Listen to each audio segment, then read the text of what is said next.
You're listening to the Author Stories Podcast, bringing you the story behind the stories and the storytellers. Margaret White, Terry Brooks, Sheena Kamal, Matthew Quick, J.T. Ellison, Walt D. Williams, Brad Thor, Corey Dr. O, Brandon Sanderson, Robin Mott, Ernest Klein, Jim Butcher, Sherwin Harris. Visit hankgarner.com for archives of all the shows. Today's guest is Glen Erik Hamilton.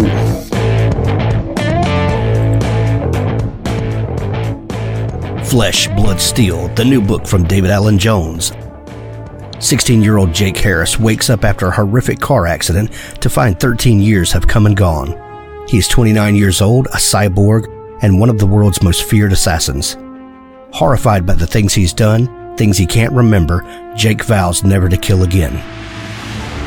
Unfortunately, the company that owns Jake has other plans. They're not about to lose their top hitman to the errant memories of his teenage self. When Jake manages to escape them, they launch a worldwide manhunt that ranges from a near-future New York City to Paris. Desperate to remain himself, Jake joins a rebel faction dedicated to wresting control of the world's governments from the hands of militarized corporations. Using his enhanced body and perceptions, he is able to aid them in their fight. But Jake doesn't realize the rebels have their own plans for him, ones that involve unleashing his unique talents on their enemies. Faced with a dark past he can't recall and uncertain whom he should trust, Jake must come to terms with the sinister choices that molded him into the man he became. The question is, can he avoid doing it all again? Assassins aren't born, they're programmed. Flesh, Blood, Steel by David Allen Jones. Thanks for tuning in to Author Stories today. We have a fantastic show for you with one of my favorite thriller writers in the world, Glen Erik Hamilton, returns to the show today. Be sure to subscribe to the show at hankgarner.com. You can subscribe on iTunes or Google Play or Stitcher Radio or Spotify or YouTube. Anywhere that you listen to podcasts, you can catch us there. We had a small technical difficulty at the beginning of this show, so the show begins about 30 seconds into our conversation. The recorder had a little glitch, but we hit the ground running in this one. Thanks for listening. As this is not your first time around the block. This is Mercy Rivers, your fourth book that's been published. How hard was that decision to make for you to say, you know what, this is just not gonna work. I'm gonna need to come back up and reapproach this. I think the 2 months leading up to making the decision were tough. Thinking, I could pull this out if I just, but the problem is that the things I was tacking on to the if I just were getting longer and longer. Right. And I realized that, I know what I need to do with this story, and it's too large. I need to step it back and approach it in a different fashion. And at that point, I said, well, okay, I could take the better part of a year to do that. Or I could go write the next Van book and have time to research this over the course of the next couple of novels that I write. And that's once made, that decision felt right, and that was easy. Fortunately, my agent and my editors were extremely understanding. They've been through this with other authors before. They understand you can't just make a book happen. You can't force a book to happen. And so they were very excited about getting the next Van Shaw. And so we switched tacks and got on that. But those 2 months trying to wrestle with it and make it happen, those are painful. Those are very painful months. So that standalone book, is it a complete departure from Van Shaw? Is it? It would be. Okay. Yeah. Yeah, it would be. And it may not even be it may not even be the first standalone I write that comes out. I have some other ideas too. But it is something that I will write, will go back and I should say, resuscitate at some point and approach it in a different fashion, because it is an idea I'm excited about. Yeah. Well, and thank God you have this relationship with Van Shaw at this point. And he's waiting there for, okay, Glenn, I've got another story to tell. Had you already had a story percolating, for Van and, kind of on the slate? Okay, this will be the next thing that Van gets into, or, how do you plan out future adventures? Yeah, the ideas they come from all over. That's the classic question: where do you get your ideas? And if your antennae are out, they will pick up things as they go. This one sort of started from I was chatting with some friends online and otherwise who were members of the special operations community, and one of them happened to mention the Ranger Rendezvous, which is the biennial every 2-year celebration that the Army throws for the Ranger Regiment on the East Coast. And I thought, well, that's interesting. What if there was a West Coast version of that? And what if it was private and a little less regulated? What would that be like? And that started me on the road to thinking, well, what if they just invaded a small town every year and sort of took it over for this celebration, and had this sort of semi-friendly, perhaps leaning the wrong way relationship with the town that hosts them, especially since the population of the rally itself might outnumber the townsfolk itself, at least for that weekend, one weekend every year. I thought, okay, that is a really interesting setting, and I started noodling on that. So that idea had been percolating for a while. I got the new book yesterday, and I picked it up from our Author Stories post office box yesterday, and I started into it, and I got about a third of the way last night before I had to put it away so that I would be able to record with you today. From the get-go, as happens with all your books, is you grab a hold of me on page 1. How do you decide where the story begins? You start getting these ideas and these disparate things a lot of times, like you're talking about, you have your antenna out and you start gathering things. How do you know where the story is going to open and where to drop we readers into the story? That's an excellent question, because it is something that sometimes I'll play with a little bit. This Mercy River was fairly easy because the inciting incident that launches Van to Mercy River this is not a spoiler because it's in the first chapter, is he receives a voicemail that he missed, a call that he missed from his close friend from the Rangers, Leo Pak. And Leo has been arrested on the charges of murder and robbery in Mercy River, Oregon, in Central Oregon. And of course he hurries down to help, and there the story starts. So, from that context, it was very easy. Van's in Seattle, he's living his life, and he gets the call, and he has to go. So you have at least half a chapter or so to establish a little bit about Van and his world and things like that before the story is in motion. Some books are a little slower to start than that. The last one, Every Day Above Ground, he's approached by an old accomplice of his late grandfather's and asked to take on a safecracking job, which he has to muddle over. And in that we get a couple of chapters of him considering that, learning about him, learning about his contacts and so forth before things start going to hell.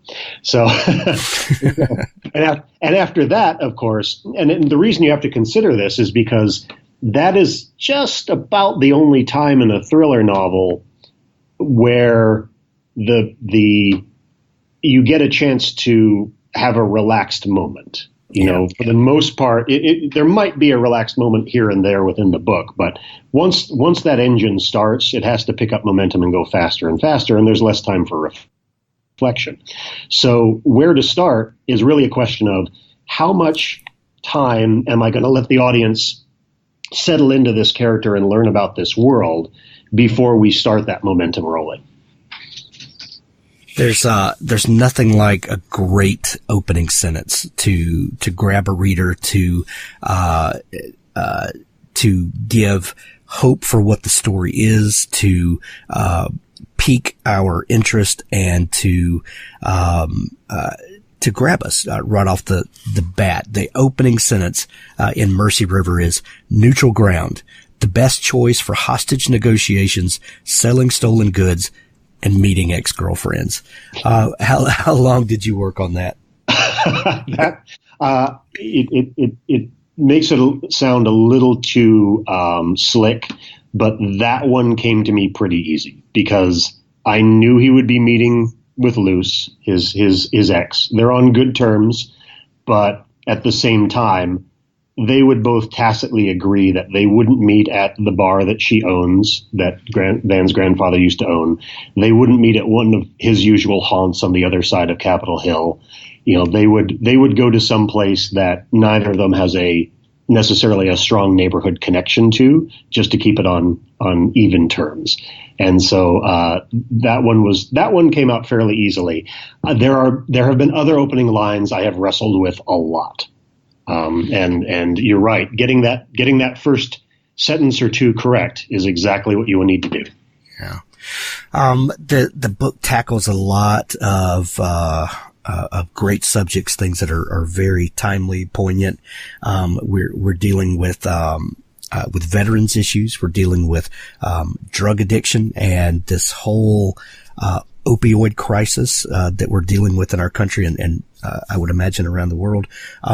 Did these topics that are part of the story start coming out organically when you had kind of nailed down what the situation was, the inciting incident, or were these things that you had been wanting to talk about and this was the perfect story for those? How do you start choosing themes as the story evolves?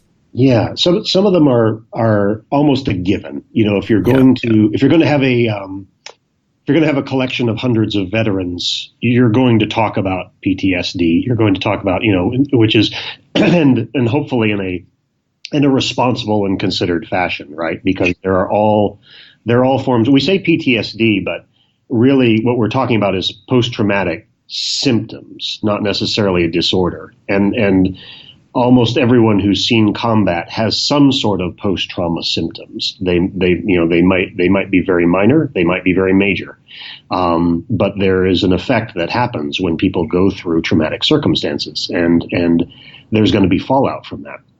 And the way that the community deals with that, tries to help each other, tries to help the families, things of that nature.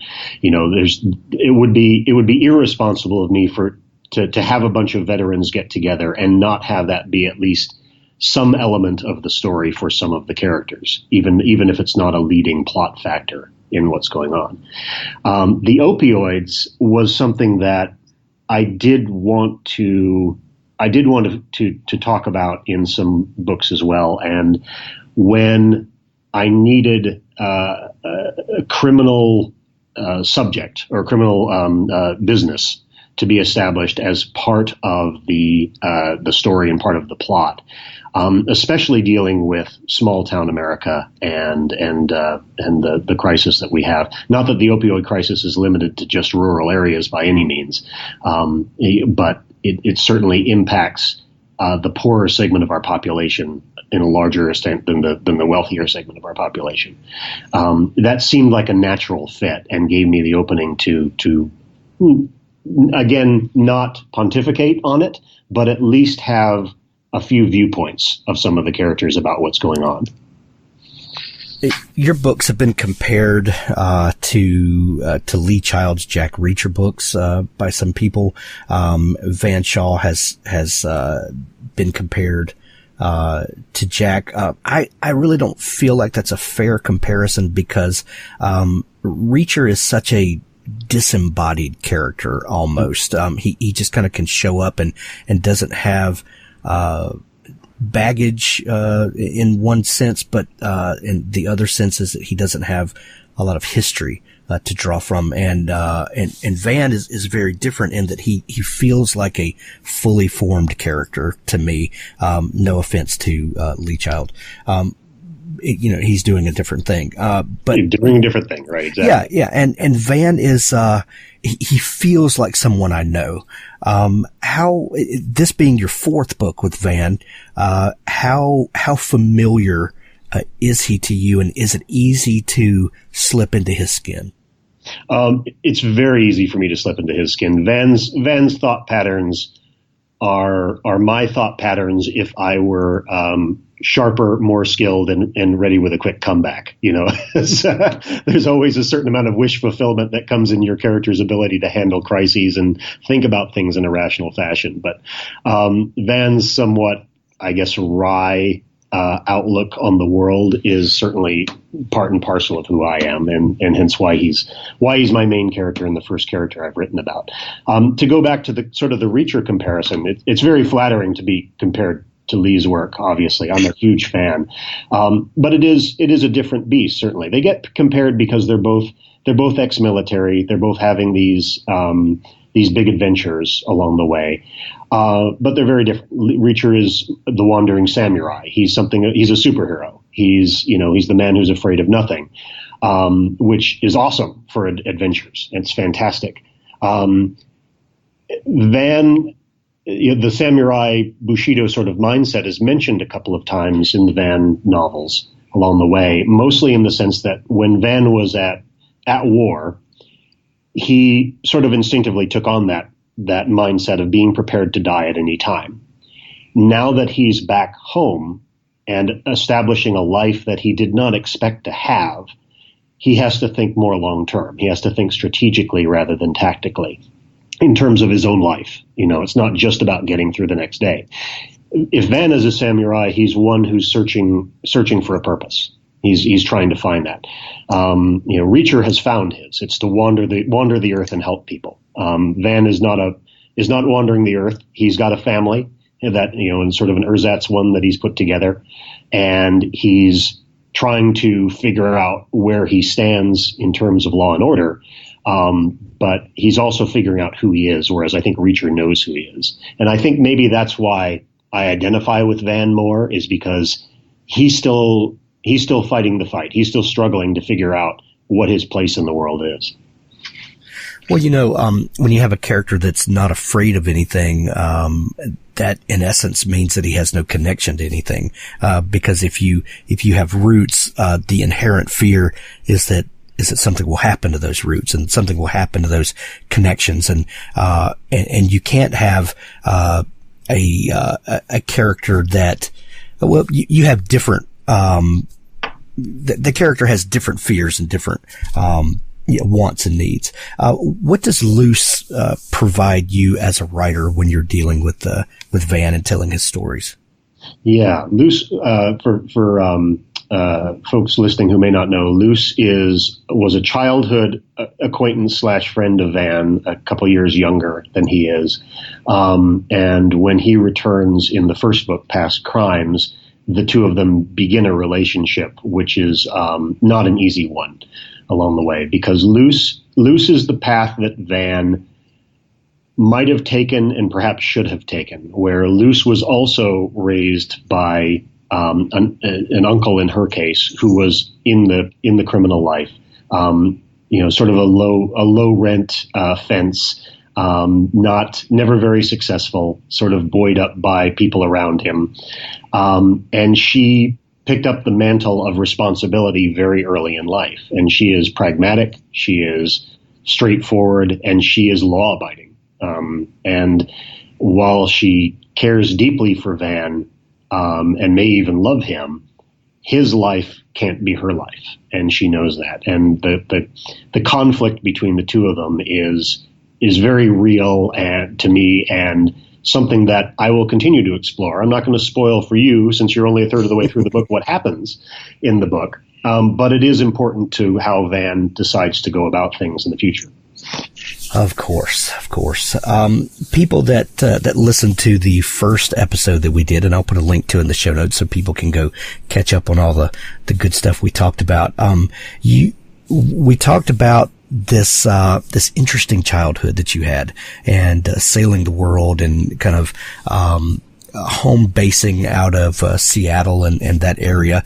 The new book, Van is in Seattle, but the big happening is a little south of there, in Oregon, and I really pick up on this love of the Pacific Northwest, and that whole general region there in your writing. I know you live in LA now, is that right? Yeah, I live in the LA area, Burbank specifically. Yeah, which my wife calls the Mayberry of LA. It's very neighborhoody. We live near a main street where we know all the shopkeepers. It's very homey. Yeah. Does writing Van allow you to kind of stay in touch with those early experiences and influences, because they still do resonate very deeply in your writing?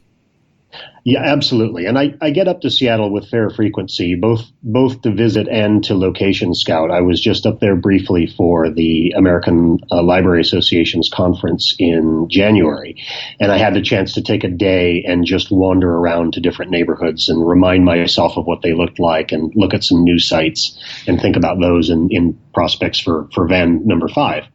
But absolutely, I have a tremendous love for the city of Seattle and the Northwest in general. I always try to put things in there that locals will recognize and know about, of course, but also sort of introduce new aspects of the city that folks who are only, think Seattle and they immediately think of grunge and Tom Hanks and Meg Ryan and Nirvana and coffee. Those are the things, and rain. Those are the things that immediately come to mind. It's like, okay, beyond that, here's what Seattle is, at least to me. And so I always try to tie that in. With Mercy River, actually, backtracking, in the second book, I had him go out briefly to the peninsula, to the huge Olympic rainforest out on the peninsula, to explore a different thing, which is only a 3 hours out of Seattle, but is one of the largest swatches of forested land in the U.S. And to show that. In Mercy River, I have him going into the Badlands of Oregon, which is Oregon is not that part of Oregon is not all tall timber and drizzle all the time. It's high plains desert. It's arid. It's very cold during the wintertime and fall when he's there. It's remarkably beautiful and has amazing rock formations and winding roads and ghost towns and this, it's just this incredible landscape of stuff. But it's not the Northwest that people immediately think of, and so that's what I wanted to get a chance to explore a little bit with Mercy River. And it's a fantastic thing. I learn things from your books, because I've not been, and those are the images that you named are the images I sadly, default to. And, and it's really eye opening. We live in such a fantastic country that's so, diverse, not only in our population, but in our geography and topography. And, it's just a fantastic place to set stories. You write Van from the first person. Have you ever tried to write him in the third person using an outside narrator, or do you just default to being inside his head? I haven't yet, but it's interesting that you ask that, because I'm kind of noodling on that prospect for maybe not the next Van book, because that one, by dint of the mystery that's going on, that one has to be a first-person close. But I would like to write one that's more of a thriller aspect that cuts into some third-person aspects of it as well. I'm reading an excellent book right now. I'm appearing on Saturday at the Poison Pen in Scottsdale with a friend and fellow author, Brad Parks. And I'm reading his new book, The Last Act, and he jumps back and forth between first person and third person for that very effectively. I'd already been thinking about it, and it's fun to read it now and think, I could make that work with a Van book and have it bounce in and out. And of course, what it allows you to do, for those who might not be familiar, it allows you to step away from Van's close perspective and have things go on that are clearly setting up obstacles for him coming up in the book, and have the reader be a step ahead, which sort of defines thrillers versus mysteries, where in the thriller, the reader is generally a step ahead of the hero or heroine and can see the danger coming, and thereby the suspense. Love it. I actually recorded with Brad yesterday. Oh, wow. About his new book. Yeah. So tell him I said hi when you see him at the Poison Pen. How has your writing process changed over the 4.5 books, if we talk about the one that was shelved? Do you learn more about the way you tell stories the more you do it? Do you find things that work better for you now than maybe did previously, or do you still approach it the same way? At least in some respects, a few respects, it's gotten a little easier in the sense that I'm quicker to discard things if I don't know where they're going or don't know what the purpose is. I always say that if I'm going into a chapter and I know how that chapter is supposed to end and what everyone's viewpoint and what has changed at the end of the chapter that I'm writing, then I'm on the right track. I will not usually spend a lot of time just randomly drafting something without knowing where it's going along the way. So in that respect, at least, I'm getting at least a little more efficient in what I'm doing. As to whether the writing itself is easier, I don't know that it ever gets that way. I've heard from best-selling authors who have written 30 novels, and they don't say it gets easier either. So I don't have that expectation. Well, one of the things that Brad and I talked about is how that sitting down to write chapter 1 is the great equalizer among authors, because no matter what your last book did, no matter how successful book tour was and all of that stuff, when all that's over and you sit down to write the next book, we all start at the same place, and it's all those feelings of inadequacy come to every writer, and it starts all over again every single time. The tyranny of the blank page. That's right. That's right. Do you how much planning goes into a book before you start writing? You mentioned that there's some that goes in. Or do you consider yourself an outliner, or are you discovering as you go?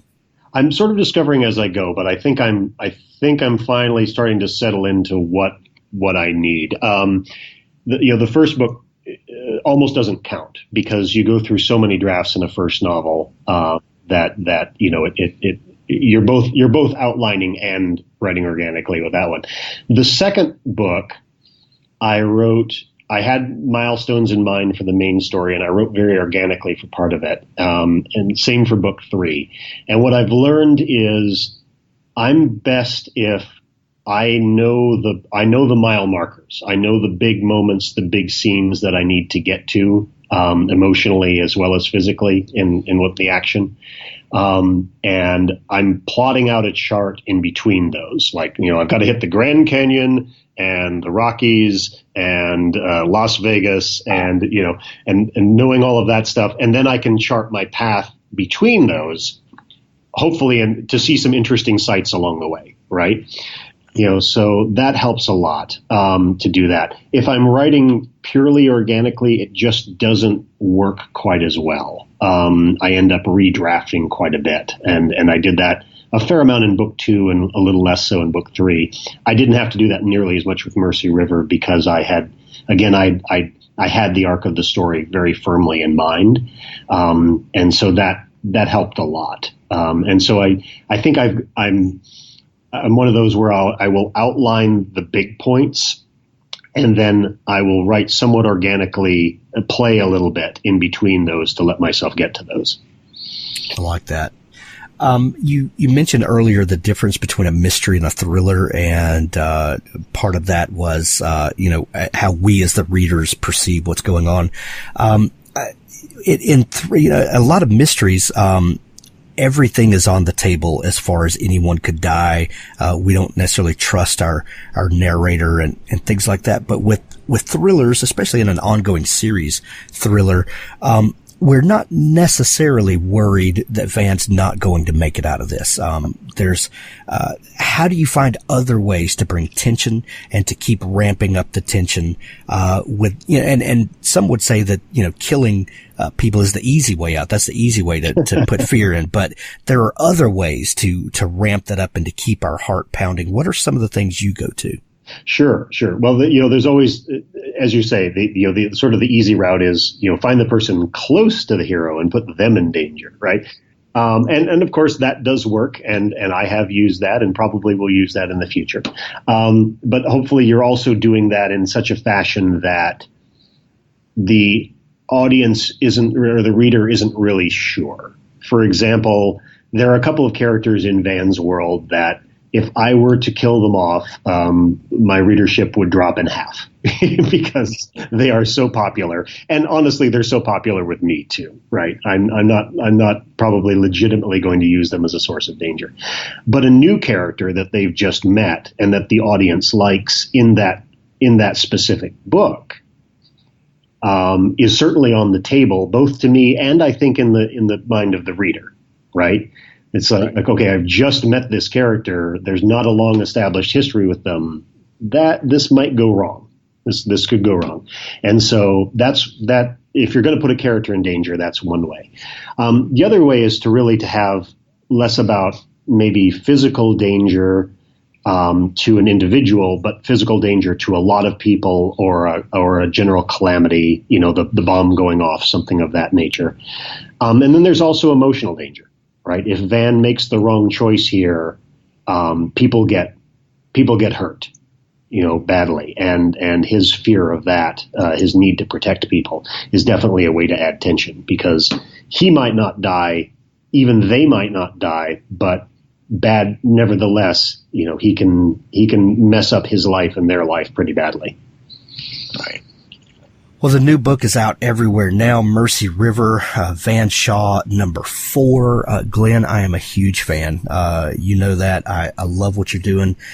If people are just discovering you and your books and the stories you tell, where can they find you online to Absolutely. find out more about you and dig into that back catalog? Sure. My website's super easy. It's just my name, glenerickhamilton.com. You can find me on Twitter, which I use occasionally, at Glen Erik H. I'm just about to go on a book tour in the Southwest, here in California, in Orange County, San Diego. And then a little bit up in the Northwest, I'll be in Seattle later this month for appearances there, and to go to Left Coast Crime in Vancouver. But I always encourage folks to get in touch, either by leaving a review or just reaching out to me directly. And I love to chat with readers. Excellent. We're going to send everybody to see you. There's links to Mercy River in the show notes. It's available everywhere now in hardcover, Kindle edition, and audiobook. And Glenn, happy launch day, and we wish you much success on the new book. Thanks so much, Hank. Great talking to you. Thanks for listening to the Author Stories podcast. For more great author interviews like this one, go to hankgarner.com and dig through the archives. There's something there I know you'll love. Now stay tuned for a special audio clip from Richard Gleaves' The Jason Crane series. On the Wednesday night before Thanksgiving, Joey locked the doors of the Washington Irving Chapel and checked the windows from the outside, making sure that the cemetery offices were dark.